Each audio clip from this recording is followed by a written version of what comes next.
ভারত বাংলাদেশের মধ্যে অভিন্ন ৫৪টি নদী রয়েছে উল্লেখ করে পানি ও নদী সংক্রান্ত সব বিষয় নিয়ে কাজ করতে যৌথ নদী কমিশনের কাঠামোই ব্যবহার করা হবে বলে জানিয়েছে নয়াদিল্লি।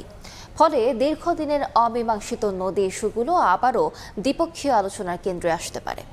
এছাড়া দুদেশের মধ্যে সীমান্ত ইস্যু নিয়ে আলোচনার সম্ভাবনা রয়েছে বলেও সাপ্তাহিক ব্রিফিংয়ে জানিয়েছেন ভারতের পররাষ্ট্র মন্ত্রণালয়ের মুখপাত্র Randhir Jaiswal. We have several rivers, in fact 54 rivers that Bharat ও বাংলাদেশের মধ্যে ৫৪টি নদী রয়েছে যা দুই দেশ ভাগাভাগি করে ব্যবহার করে। এসব নদী সংক্রান্ত বিষয় নিয়ে কাজ করার জন্য আমাদের একটি যৌথ নদী কমিশন রয়েছে, যা একটি প্রাতিষ্ঠানিক দ্বিপক্ষীয় ব্যবস্থা। পানি ও নদী সংক্রান্ত বিষয়ে ভারত ও বাংলাদেশের মধ্যে যে কাঠামোবদ্ধ দ্বিপক্ষীয় সহযোগিতা রয়েছে তার অংশ হিসেবেই আমরা এসব ইস্যু নিয়ে আলোচনা ও পর্যালোচনা করব।